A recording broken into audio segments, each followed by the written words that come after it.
Hello everyone! For today's video, I'm going to cook a steamed minced pork with salted fish. So this is salted fish. So malit na malit lang siya kasi nga maalat siya. Saka iisang tao lang naman pakakainin ko paglulutuan ko guys, kaya maliit lang siya.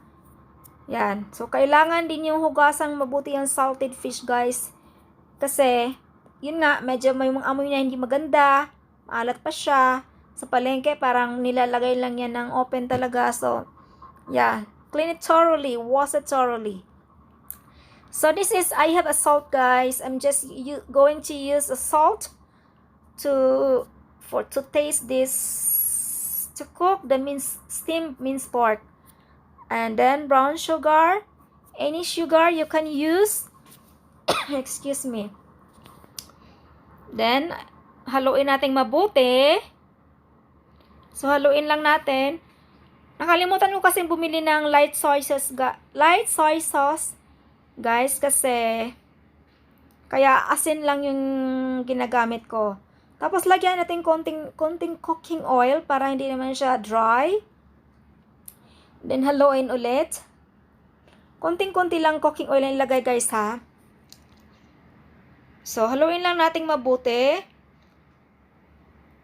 And then, I'm going to add a cornstarch. So, hindi rin konti lang, mga half tablespoon. And then, lagyan natin ng maglagay din natin ng konting tubig, guys. Para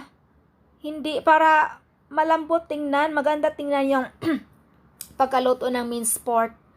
Yung steam natin. Kasi pag hindi natin lagyan ng tubig yan, mukhang dry siya, pangit tingnan. So, haluin lang din natin mabuti, guys. Yan, mukhang hindi pa enough yung tubig niya. So, dagdagan natin ng konting tubig ulit. Lagyan po natin ng salt, guys. So, kahit asin lang itong gamitin ko sa pag-marinate, guys. Okay lang yan. So, add natin konting tubig. Haluin ng mabuti.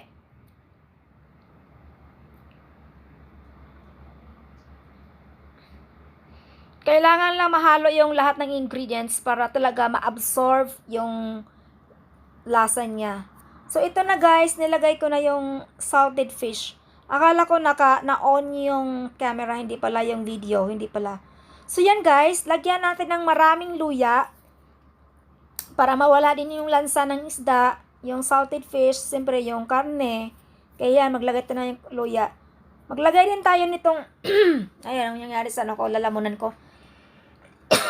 Excuse me. Maglagay din tayo ng siling labuyo. So, hiwa ko lang guys ha. So, konting sili lang kasi syempre maanghang din yan. Medyo spicy din yung ginger, diba? So, konti lang.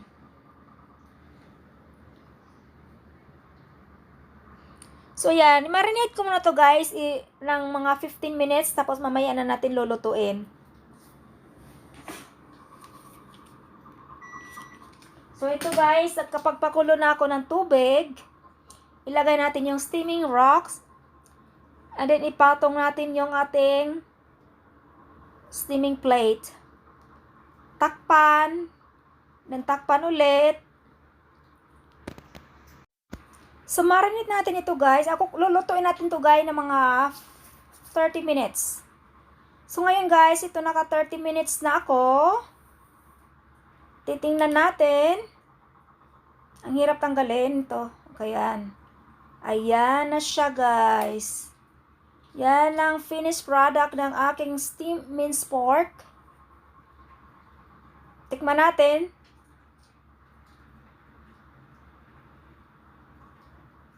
Wow. Sarap ng lasa niya, guys.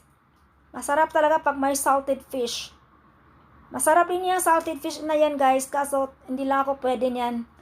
Kasi, basta, hindi yan pwede sa akin yung ganyan. Medyo maalat. Tapos, ayan. Tapos na tayo, guys. Ito ng aking minced pork.